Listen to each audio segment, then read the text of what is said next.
Good morning, and welcome to this week's Grow, where we gather to recharge, organize, and work here as members of MWAG. We're so glad that you're joining us today. We have a guest from Democracy 2076. Her name is Anna Dardick, and I'm going to turn the time over to Cindy Wilson, who is going to introduce Anna, and then Anna will take over. All Good right, Cindy. morning. Good morning, everyone. It's so great to see you here. And I am thrilled to be able to introduce Anna Dardick, who I got to know this year at the Democracy 2076 event.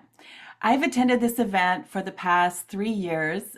Initially, we started looking at our values, what the future looked like, what we share with one another, and what we hope to see happen, and how government is a part of that. So, in doing that, we came together with some futurist training and got to know people from all over the country, which was an extraordinary experience. Then last year, we met and talked about, all right, these are some of the ways we think we can create constitutional amendments will ensure these values are actually in place as far as government is concerned. And how do we get to that point of creating amendments for our Constitution that will lead us to that? Then this year we got to meet and talk about, all right, the time is ripe. 3 years ago, we didn't see how important these amendments would be, but today, wow, we need them, and how do we get them? This year, we were led by Anna Dardick, who is just become a really good friend of mine, and I've enjoyed working with her so much. She's been the project director at Democracy 26, and she has been leading this network aligned on the creating strategy for amending the Constitution so we can create a truly representative, responsive, effective democracy, protecting individual liberties and accounting for potential political, demographic, and climate and economic shifts over the next 50 years. She is an extraordinary person and a lot of fun, and I would love for her to tell you a little bit more about her personal life, but I know there's a baby in the background. So, however much you want to share with us, Anna, I'm really happy to introduce you to the MWEG community this morning. Welcome. Thank you so much, Cindy. Yes, I was thrilled to meet Cindy, but also Michael um, and a few other MY people throughout this year. It's Mallory was also at the convening last summer. And today I'm gonna go into a little bit about Democracy 2076, but also we're gonna do some activities related to strategic foresight, which we'll get into. I will share slides. And actually, Cindy already did a great job of an intro to Democracy 2076. Essentially, I usually say more effective, responsive, representative democracy, meaning a government that can't be hijacked because people already think it works excellently. One that represents the will of the majority. And then also 2076, because when we first started socializing the idea of constitutional amendments, people were like, that's going to take a really long time. And we were like, okay, fine. Yes, it's hard and it might take a while, but like, let's put 2076 at the end, and then then stop asking me about it. But also that we don't have to wait until 2076, but it helps us have analytical clarity about the steps that are involved one by one to get to what we need for our country. But if we could do it tomorrow, I would. There's just some work we need to put in first. It's helpful to have this long-term proactive vision. I'm actually from St. Louis, Missouri, so I'm also very familiar with a lot of change can actually happen on a short timeline. It needs to be a long one. And that is okay because that time helps you get people on board and actually makes the change more lasting and sustainable. Okay, so in the chat, how far into the future do you plan? And please don't be shy about posting in the chat. there are several times in here where I ask you to do that, and it works best, when people actually do. So this is a question that you can be thinking about throughout. This could be organizationally or personally.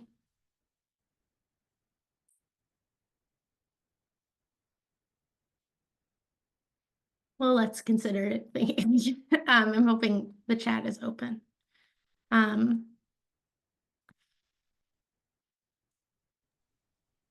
Don't be shy. Yeah. Thank you, Cindy.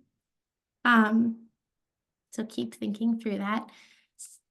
An opportunity of thinking 50 years out is that it is 50 years out. Everyone you hate will be dead. That's what we say sometimes, but essentially, there is a lot of possibility out there because we don't know who will be in that world. Like some of us may still be alive. I hope that I am retired and sitting on a porch somewhere, drinking tea. But we're not sure who was going to be there, and so there really are so many possibilities open. We also want to think structurally and think through, political parties may look completely different. So we can't plan given what we have now. 50 years in the future, we have to look at many different possibilities, and I'll get into that. We're also thinking across issue silos and thinking nationally. A lot of the issues with representativeness and responsiveness and effectiveness, those are structural issues, and those require, in our minds, structural solutions. So that's how, yes, events sometimes many months, sometimes just a couple days, and so it's in the air. Yeah, all of that's very real. I'm not going to go too deeply into this because Cindy already mentioned a lot of it, but essentially in December 2023, we gathered 53 participants from 43 states, and also constitutional scholars and artists and futurists and comparativists, all these folks, and we gathered them and ran them through a strategic foresight process that I'm going to show you in a minute. To try to align on amendments that would be necessary over the next 50 years to account for challenges and opportunities that might emerge during that time. So a lot of democracy reform work understandably looks at the issues that we're having now and how we might fix them. But there will be other things that emerge. And the question is, how can we be prepared for those as well? And also make sure that the solutions that we're proposing now don't become the problems of the future. In June, we started outlining a strategy and activities, and we talked about authoritarian attempts at constitutional conventions. And then this past summer, we revised and refined that strategic plan in addition to talking about the scale and breadth of the coalition that will be necessary to pass constitutional amendments and ratify them, and really start giving people like tools to be able to start like working on that constitutional reform plan. So strategic foresight. This is a way of looking at the future that considers that there are multiple ways that the future can go. So often we just consider like whatever is now sort of a continuation of that.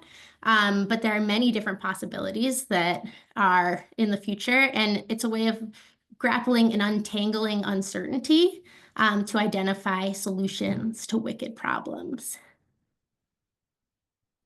So there are no experts when it comes to the future. None of us knows what's going to happen in 50 years unless you can see into the future. And that means that we're all equally inexpert and also equally expert in it. And I will need your help. This is sort of also me asking, like, I'm so glad people are posting in the chat because I'm going to ask you to do that several times. And so I encourage you to be wrong. There also are no wrong answers, but if that's how it feels, I encourage you to do that. Whenever you see the chat button, put in your first ideas. They can be rough draft. And that's what I'm encouraging us to do during this talk. This is one way of looking at time. This is called the Voros Futures Cone. You can see on your left is that dot is the present. The present is set according to this version of time. The present is set.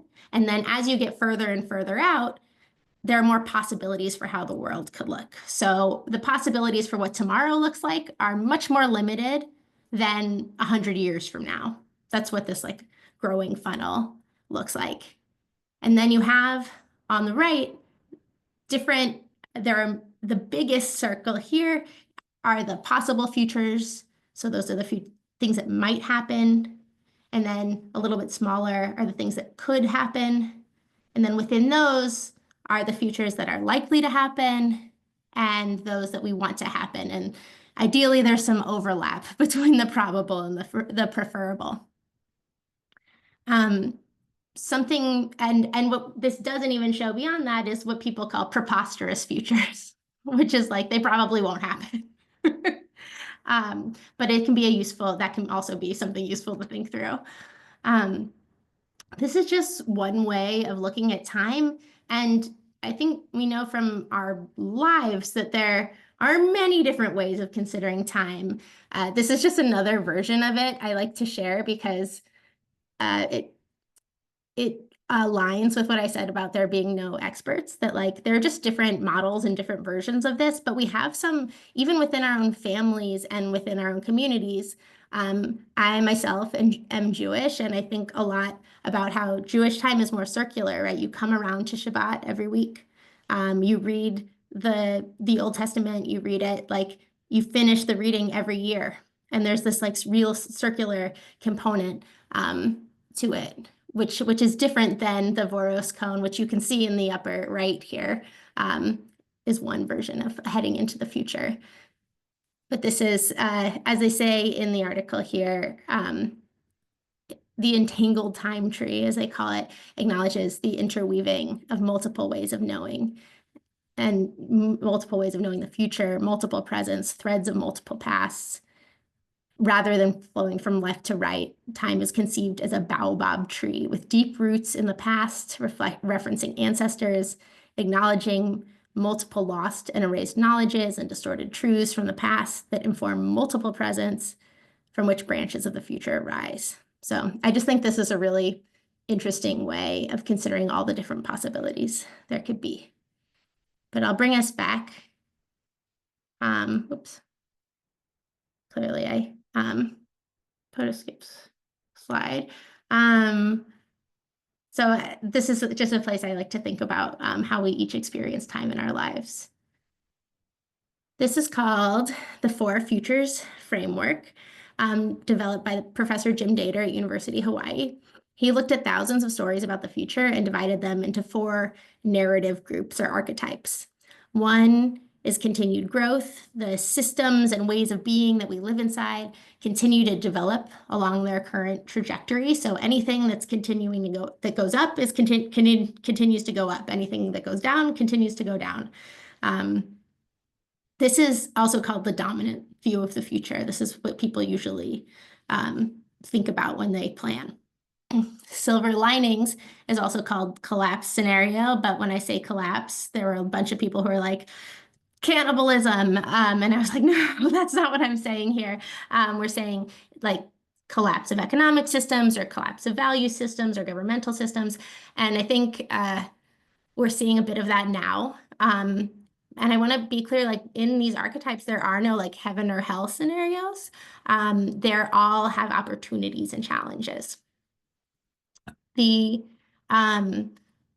constrained society is where new forms of restraint and control are imposed in order to prevent collapse. So this is where stories of like rationing can fall into. It's a society reacting to very real restrictions and resources. And then transformation, we all have lived through a transformation in our society between 2005 and 2010. Yay, Susan, I'm so glad you're here. I hope this is interesting. Between 2005 and 2010, Facebook, YouTube, and Twitter all emerge. And that has fundamentally changed the way that we interact with each other in the world. So if you're doing planning in 2004, 2 years past that, everything you'll have to really revise everything.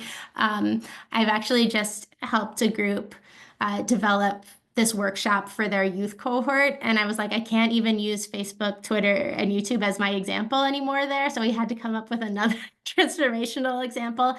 For them, we're using AI and the prevalence of AI. But I just think that's a really interesting. I was like, oh, they were 1 year old.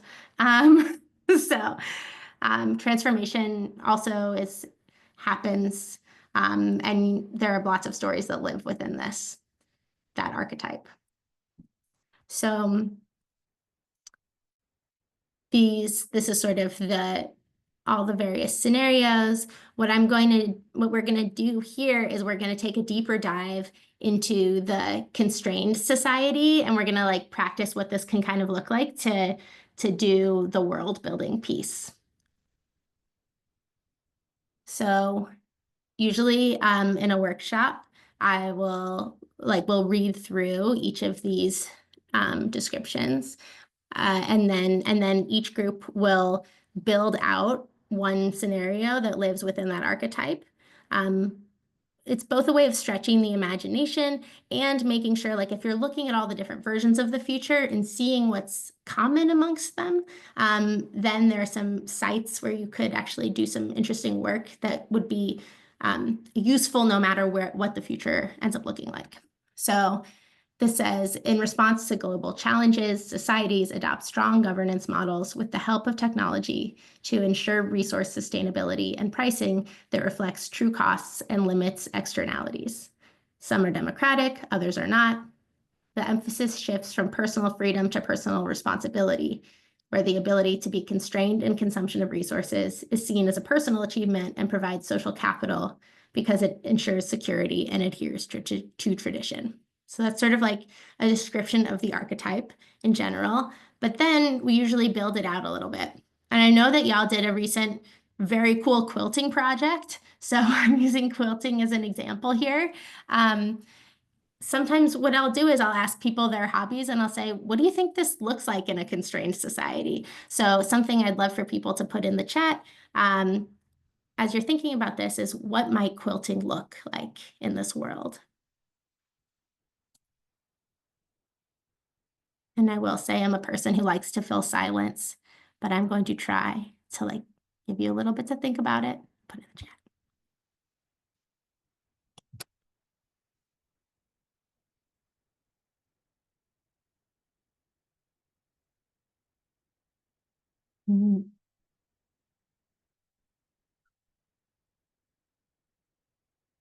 I love that, Cindy. Less opportunity for creativity, everything the same. Interesting. I think it's interesting also because for Michael Ann's comment of reusing old fabrics, I think both could equally be true, right? They could be in the same or different scenarios. And I think where you're reusing old clothes, we're talking about the year 2076. It's possible that there was a period of conformity between now and then. And so when people are reusing their old clothes, they're also the same fabrics by 2076. Yeah, so many variations of quilts. I myself am like a fan of, I don't quilt, but I am a fan of people who quilt. Like I look at quilts all the time. And something I'm always interested in is like the crazy quilt versus the patterned quilts. And that's actually what this prompt made me think about which kinds of quilts might there be. I love that different patterns quilted together. Beauty in the incongruity. That's great, Brittany.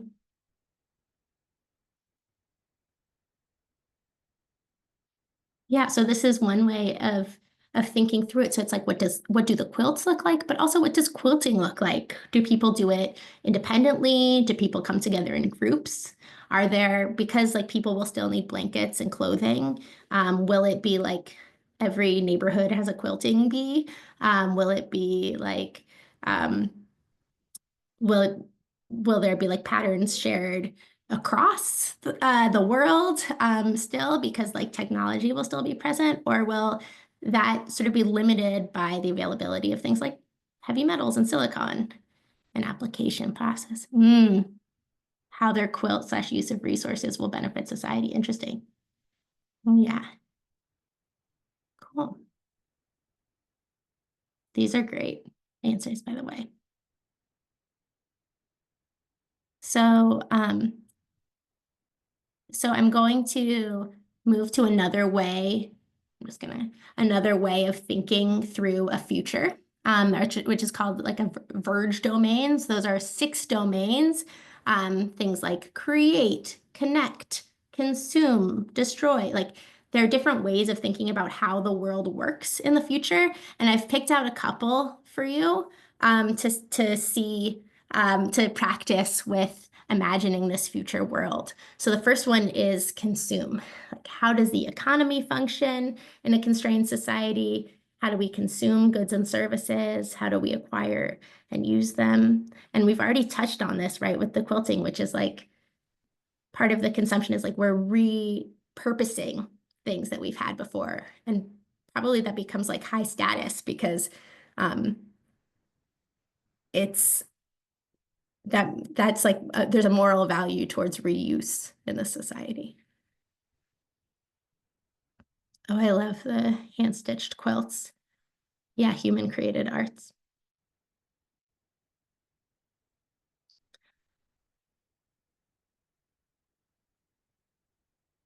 What else are people thinking? Do people pay for quilts? Like, is it a sales thing or is it a gifting thing? Do people pool fabric in like a communal fabric library?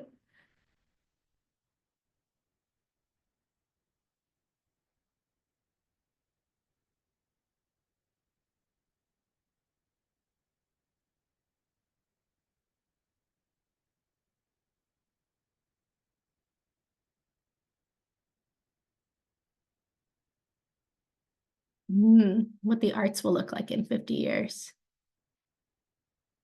Yeah, purpose feels like the basis of the outcome. So, Rachel, can you say more about that? Well, yeah, so I was just thinking that, like, especially using quilts as like our example, right? So is this an art piece? Is this for a baby? So you want it to be like a super utility type item? Is this something that we want? So what is the purpose? What do you want the outcome to be? Do you want it to be used? Do you want it to be hung? Do you want it to be a keepsake? How much effort is going to be put into this project that you're going to take on? If it's something that's gifted, I know in societies and even in our own culture, like historical culture, women would gather and it would be like family members putting together this quilt to be gifted at a wedding, and that might be their main blanket that they use for years and years. So it's what's the purpose that we want the outcome to be, and that might determine like what is this going to look like? Are we going to just slap 2 pieces of warm fabric together with some stuffing because it really just needs to be a warm blanket, or do we want it to be an art piece? So that's what I was thinking. I love this, Carla, what you say about the process of coming together, or sorry, about the greater need to create in a constrained society. Yeah, the quilt is a creative outlet. I think also because quilts are by their nature sort of remixes of existing fabric, that they're sort of like a symbol themselves of what it's like to live in that constrained society. Yeah, Cindy asking about what the economy looks like, what kind of jobs will be available, will we have the same currency? These are all excellent questions, and those are the kinds of questions that you would talk about in this domain. We'll just shift to the next one. I wanted to talk about how we relate to each other and social structures and relationships, because I think about a lot about like religion. What does the role religion play? And so I thought that might be interesting for y'all to think about. It doesn't have to have to do with quilting, but that like in a constrained society, what does community look like? What do families look like? Do they still live together as like nuclear families? Is it multi-generational? Like what kinds of things are we thinking about there?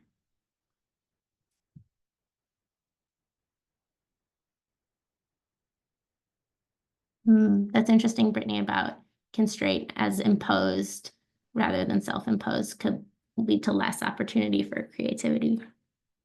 I always think it's interesting that when someone hands you a blank page and is like, draw something, you're like, I don't know. But if it has like an outline on it or some rules or construct, you end up like using that to grow on, if that makes sense. I could see it both ways.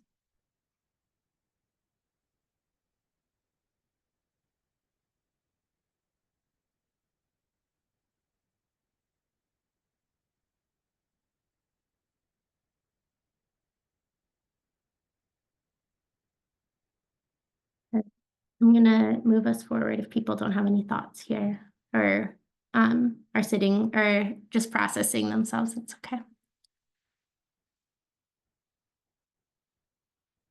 Another way to make these worlds really real is to think about people who live in them and what their lives are like. So, as Cindy alluded to, I have a 1.5-year-old daughter, um, and named Nora. And so, whenever I think about these worlds, I think not only like what is a child's experience of this world? Like, is there public school? Do they go to public school? Is it grades with like many different, is it skill-based versus age-based? What are they learning? All those kinds of things. I usually start actually with like, what are we eating for breakfast? And thinking through that. So I actually, my notes here are like, let's pretend we're talking about a mom named Cindy. So I put it here. What would a mother's experience of this world be like? And that mother could also be a farmer or a tech worker or a politician. Um, but I'll be honest, I was like, what would Cindy's life be in a constrained society?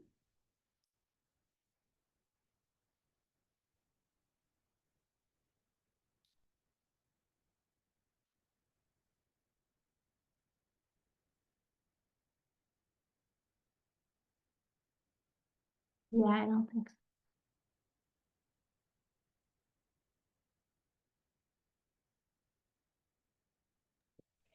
Anna, You know, I noticed Anna, that. go ahead, Michael. I was just gonna say, I just noticed like a few people joined as we've been doing the exercises. And so it might be helpful if you tell us again, like paint the picture of a constrained society again, so that we kind of can like wrap our brains around what we're talking about. Yeah, so we're talking about world building and looking at different versions of the future. One version of the future is called a constrained society, and this is a society that's reacting to very real restrictions and resources.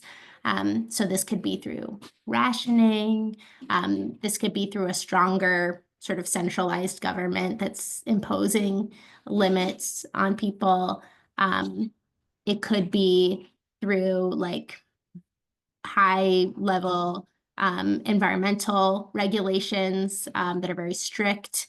There are a lot of stories that can fit under that. I think my daughter is like opening and closing the door over and over. So I'm sorry. But I don't know what is happening. But yeah, I think yeah, exactly, Michael. And I think local communities will become more important. I think that's a great point. So what we're doing, we've been talking about the way different processes might work in these worlds. And now we're looking at like, what would it look like as a person to like live in this world and using that to build it out. I often tell people like, imagine that you're a filmmaker. Like populate this world. Like, what does it look like? What's the setting? What does it feel like? What does it taste like? You know, are we growing, if it's local communities, are we growing food communally? Are we growing food in our backyards? There are probably fewer imports because it's very expensive. These are the kinds of things we think about.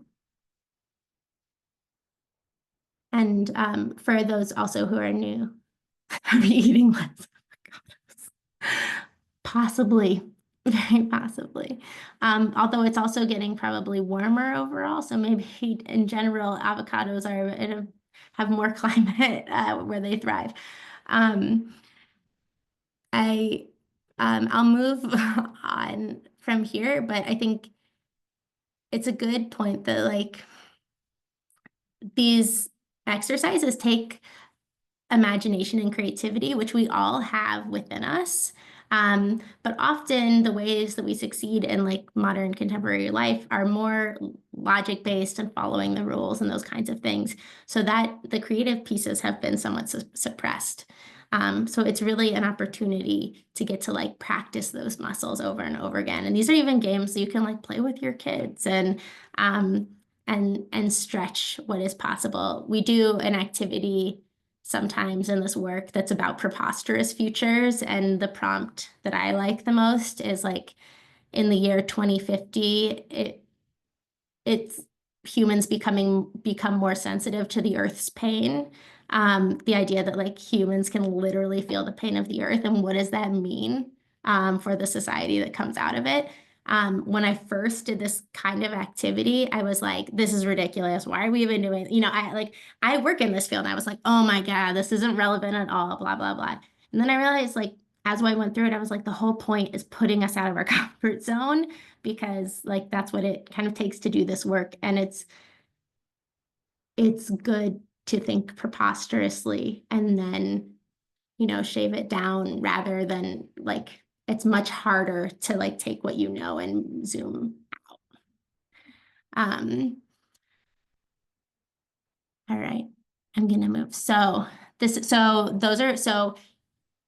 in the strategic foresight process that we did in December 2023, we started with the world building, and then we added on projections. So projections are sort of like data that predicts like where, in this case, the US is going to go over the next 50 years. So we looked at demographic change. This is like changing racial demographics. Thank you, Carla, for participating.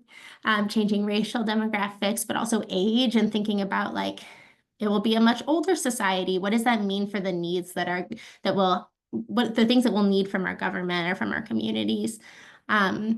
The second is changing climates and temperatures. This is also sea level rise, and something I think a lot about is in 50 years, sea levels will rise to the point where there are literally certain geographies of states that will be underwater. And what does that mean for redistricting? What does that mean there will be climate migrants that will be heading internally? I know I've talked about it with Cindy before, which is just like inner states, like landlocked states, will be seeing more people come into them because coastal areas, they're like how they won't be able to build on them anymore. And that's where most people live in this country at this point. So how can we anticipate that and like set up communities that are ready to welcome in new people? Because there's definitely a more negative version of that where they're like, we don't want anyone more in whatever your state is. So thinking through what might be necessary. And the third is the future of work and economic inequality, so wealth inequality. This is about automation and technology and what that means for our jobs, to Cindy's point earlier, what that means for if there's automation of a bunch of different kinds of jobs. And so people can't afford the things like basics to live. Like, what does that mean about what we need from our government? So what we did is you can see 2025 is our current world, 2076 is the scenario that we just built from the world building. These projections cover the intervening years, and the little lines down are like, what are the interventions we can have given that the world will change over the next 50 years in somewhat predictable ways? What are the interventions we can bring that facilitate the things that we like about these worlds, or prevent the things that we don't? So we have the possible future scenario we just built, and we're basically narrowing it down to the preferable. We gave folks a menu of amendments that were from all over the world and all different political ideologies, and some ones that people never heard of, like sortition, which is like essentially jury duty, but for governance. And we asked them which of these, or invent your own, would facilitate the things you like about the world you created or prevent the things that you don't like. And from that, we got 3 amendment buckets. So these are sort of like categories of amendments that were necessary in each of those 4 world archetypes that I talked about earlier. One is electoral reform. The second is congressional structural reform. And the third is guaranteed socioeconomic rights. So those are things like universal basic income, or right to housing, right to health, rights of nature. That's what came out of this work. In the next year, we started outlining the activities that might be necessary to get there, and actually, reform, actually amend the Constitution, which is and daunting, but clearly it's been done 27 times, so it's not impossible activity. And that involves building the infrastructure that we need in terms of grassroots organizing and building up lobbying capacity and all those kinds of things. But also a cultural component of increasing the civic imagination and agency that people feel in order to get this done, really creating the conditions that will be necessary to amend the Constitution. Also on here is a strategy around Article 5 safeguards. This is a constitutional convention, and if one were to happen, can it be done in a way that is representative of the will of the people? And then, of course, congressional passage and state ratification, which are necessary for actually getting amendments written into the Constitution. So there are lots of activities under each of those, and I should be clear that like Democracy 2076 is not doing most of them. What we're doing is aligning state and national groups on the strategy and seeing what pieces people can take on and are best suited to take on. We had in this last at this last convening in June, we had folks talk a little bit about different historical amendment efforts, and we learned a lot from them. The first piece, culture enables sustainability, for the Reconstruction amendments, they were ratified basically at the barrel of a gun. The Union required formerly Confederate states to ratify the amendments in order to be reaccepted to the Union. This isn't to say that the Reconstruction amendments should not have been ratified, but that because the deeper change in terms of culture did not happen at the same time, they were deeply vulnerable to subversion. And this is actually where the originalism comes out of, is like when you have the Civil Rights Amendments passed in the Civil Rights Act passed in the 60s. There's like a story that develops called originalism, where they're like, well, the reason that the Civil Rights Act doesn't make sense is because we just want what the founders wanted. But it's really a way of getting around the Reconstruction amendments. And a motivated and organized opposition can rob even the boldest of amendments of their potential. The second piece was around marriage equality. This piece is really about having an ambitious North Star, that it's not about each individual policy. It's about like looking at your pie in the sky goals, and also not like dissolving your community once you have a single success, but like being able to build on that for further and further into more perfect. The third is about the Equal Rights Amendment. The Equal Rights Amendment was actually first suggested in 1923, but it didn't really go anywhere until the 70s. You have second wave feminism, and there ends up being this like big surge towards the Equal Rights Amendment. It gets through Congress and it starts being ratified by the states. But coming into now, it's been over 100 years. There have been many different political climates and realignment, and between the 1970s and now, there has been a serious realignment that makes the ERA feel partisan, which makes it less likely to actually get ratified. And be written into the Constitution. There's some like complexities there about whether it's been ratified officially, given deadlines, but it basically to underline that a multifaceted approach, prioritize broader cultural and not just legislative change is really essential. And the last is about the progressive era, which is it's like the early 1900s, the 16th through the 19th Amendments.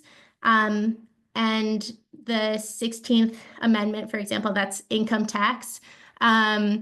They had success through this bifurcated strategy, where one group was sort of demanding a more radical version of income tax. This was in response to tariffs.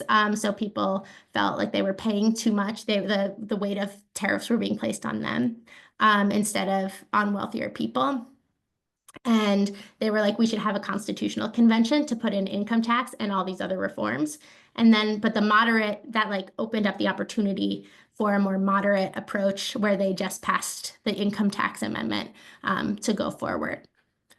So that's sort of moving the Overton window of political acceptability. That's one example. The other piece that I think is really important when we think about the 19th Amendment and women's suffrage is that it really came together after World War I, capitalizing on the fact that women had played a huge role in preparing and like working in factories and doing things at home during the war effort and saying like, if we can do this, then why can't we vote? And using that like crisis moment to catalyze change. In the same way, there are crisis moments that we can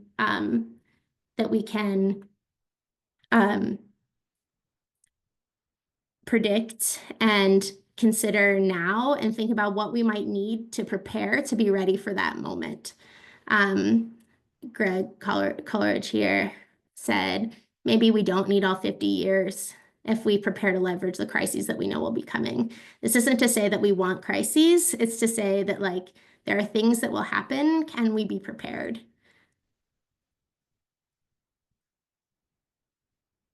This is part of evaluating amendment readiness, and we have sort of a whole matrix of things: public awareness, expert consensus, public support. Public awareness is awareness of the problem. Are there advocacy efforts related to them? Are those efforts coordinated? This is sort of to sequence things, but the key part I wanted to highlight from this is public support, that for constitutional amendment, you need broad public support. It is a super majority. You need 2/3 of Congress to pass an amendment and 3/4 of states to ratify. That's 38 states. So it needs to be basically like very clear that the majority of Americans support it. And there are a bunch of things that majority of Americans support. Yeah, I think, Michael, I think that's really interesting about what Amy Coney Barrett said. I think that also amendment is like sort of part and parcel of the Constitution, the basic framework of the Constitution. And Thomas Jefferson himself thought that the Constitution should be entirely rewritten every 19 years. There's like a very interesting letter from him to James Madison about it in 1787. So what's next for Democracy 2076? is we're going to move the national amendment efforts and strategy forward. We're building state and ecosystem capacity for long-term work in a variety of different ways, including doing this kind of workshop in other states and really preparing for an urgent window of opportunity in the next 5 years. We have seen tepid interest in constitutional amendments turn to curiosity, turn to hunger. And I think that will only encourage as time goes on. And also we're seeing an unprecedented level of creativity when it comes to the federal government. So we should not hold ourselves to the limitations that we are used to, but think broader, think bigger, to really reach our more perfect, and keep striving for that representative, responsive, and effective democracy.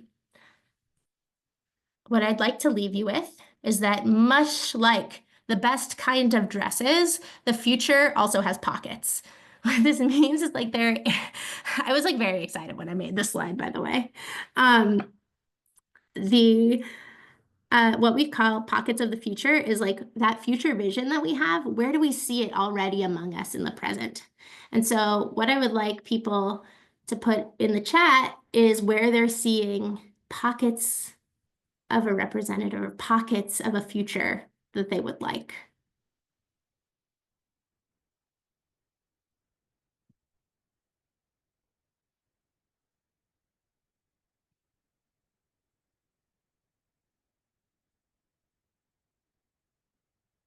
I can give you a hint that MWEG is a pocket of the future.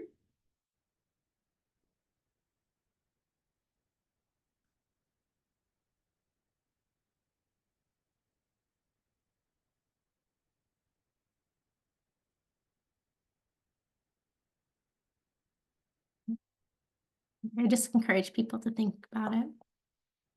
And also that, of course, like we are all experts in this future. There are no experts and there are all experts. And that like, this is from our partner in Massachusetts, Shanique Rodriguez. Yes, peacemaking, more people talking about peacemaking. When we think about what the world can be, we become futurists. It helps guide, focus, and empower our actions that we take today.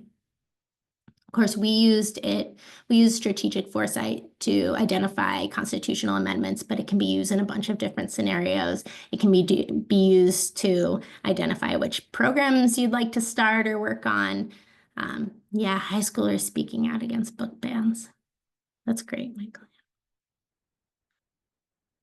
So you can post in the chat, how far into the future will you consider planning now? If anything's changed, or maybe you could be like, I changed, I was thinking decades and now I'm thinking tomorrow. Either way. Yeah, it's a lot. It's a lot. We do a half day, a day long, and a multi-day workshop. And no matter how long it is, it doesn't matter. People will be like, this is a lot. And I'm like, that is correct. But we are all, it sort of percolates. I've been doing this for almost a year, and there are things that have only really sunk in even recently. I think about pockets of the future all the time now, all the time. All right, that's it. That's it. If you want to learn more or talk about this work, you can contact us. This is actually our executive director's email address. Bridging. We've done some skill-based, like some skills workshops on multi-partial coalition building, but I didn't talk about it in this session, but we worked with Search for Common Ground, which is an international peace building organization. If that is helpful context, but I'll stop sharing and we can open it up to Q&A.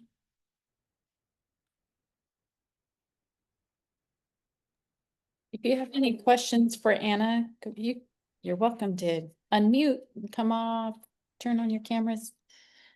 Or if you just want to share any thoughts. I see Kim said she needs to plan further out.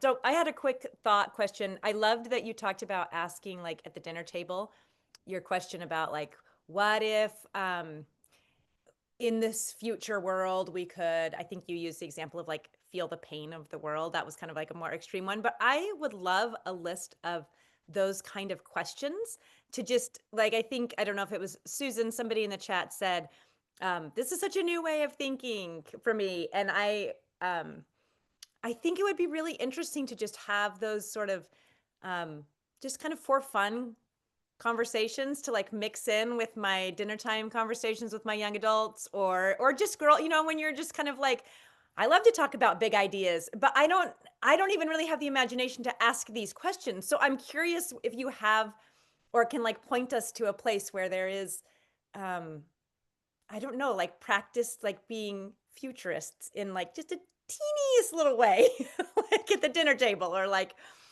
baby steps. Yeah. So I can look at, I'll say this, I too am no expert.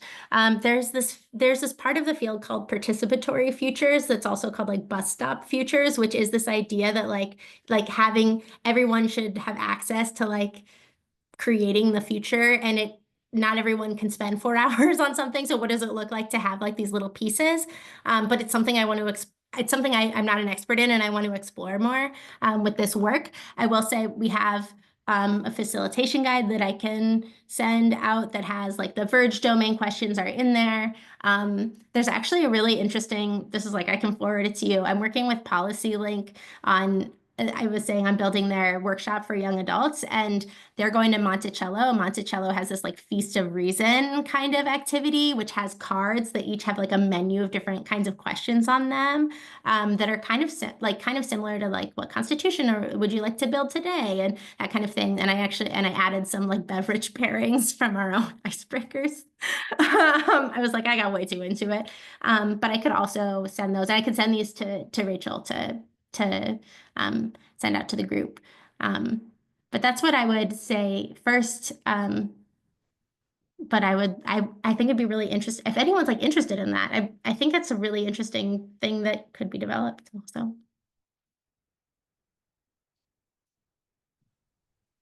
So, Anna, I'm just kind of processing, and I don't remember exactly how you asked it, but how kind of religion plays this role.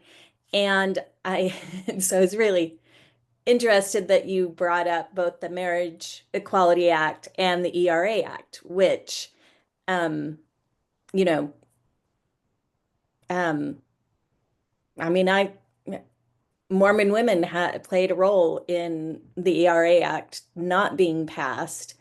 And, I live in California. So, Marriage Equality Act, I've seen, uh, how we've also tried to prevent that. And so I think it's really, I think we do really have to think about the importance that religion plays in the future, but also, I don't even know how to say it. I'm just like processing through it that sometimes maybe we need to question whether what we're hearing in our churches is like how do we, I don't know how to say it. I'm sorry, I don't know how to say it. I think religion plays a really huge role, and yet sometimes we have to say, okay, but I have a different vision for this area of the future than maybe what other members of my same religious community does, I would and how to balance those like competing ideas. Well, and I also think that a lot of times that's why we're counseled to think about it for our personal, and MWAG so much is encouraging all of our members that you go on your principles. Obviously it's nonpartisan, so you don't go with party. And even though you're affiliated, maybe you're registered, whatever. But I think from the faith element that we've heard from our faith leaders that we need to decide for ourselves. We need to be prayerful about it and then go and make those decisions. And that's the good thing about the future, is that sometimes we have to learn from history and we have to go back and see how did this maybe hurt certain communities or, marginalized communities. And then the next time it comes up to vote or you participate in the next initiative or whatever it might be to change something, if you see how it maybe hurt communities from the past. And that would be my answer to that, if other people have thoughts. No, I think that's really, really great. We do really have to, and we've been counseled about that too, right? That we have to be prepared to receive our own revelation and inspiration. And that's not going to look the same for everybody. And because as much as we want to create a future, we really can't predict what we can't predict with certainty what that future will look like, right? So there's got to be a balance of the spiritual and the intellectual, I guess.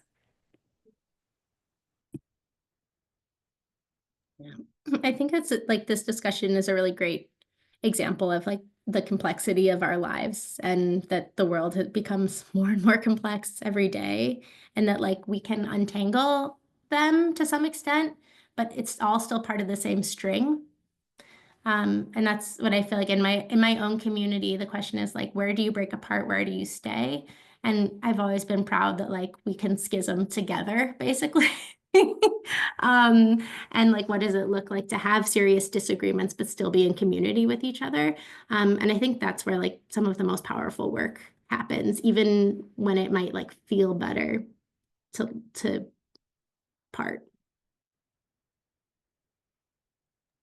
Yeah, and I think that's we've talked a lot in MWAG over the summer. We talked a lot about, being in community. And I think the more you're in proximity with people of different experiences and live things, then that's going to inform and influence how you vote. But then you can also go and help advocate for those things that feel important, or, help these other communities of people. And then that would push you out into the future, because that always takes a lot of time. Thank you so much for having me. It was a pleasure meeting and talking with all of you. Yeah, I'm looking forward to seeing what y'all do next.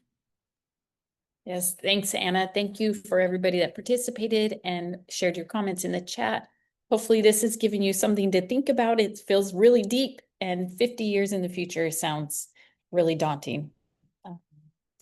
And maybe that's just me. I'm kind of just overwhelmed by all of everything that happens every day in the news. And so, but MWAG has a lot of tools. So if you're new, I would encourage anybody to use the tools that MWAG has provided, whether it's media literacy, and that's what you feel like you need, if it's peacemaking, and that is helpful, or if it's calls to action and writing to your legislators and representatives to somehow get some things, actionable things changed. There are little areas, and those are the pockets kind of, I think, that Anna was talking about. We have pockets even within MWAG. It's like your hidden pockets, right? And you can use those tools to find hope for in the next 50 years and those changes. So Anna, thank you for sharing this with us. This recording will be put on MWAG Central and also on MWAG's YouTube channel, I guess. And so you can share this with anybody that you think might find it useful to think a little more broad. And so we would encourage you to do that. And next week, this ties into next week's Grow. We're going to talk about a way forward, the 4-part framework to focus on your MWAG advocacy. And so, or just your personal advocacy and the things that are important. So this is kind of a nice segue into next week's discussion. So we hope that you'll join us. And Anna, again, thank you for being here, and we'll talk to everybody next week. See ya.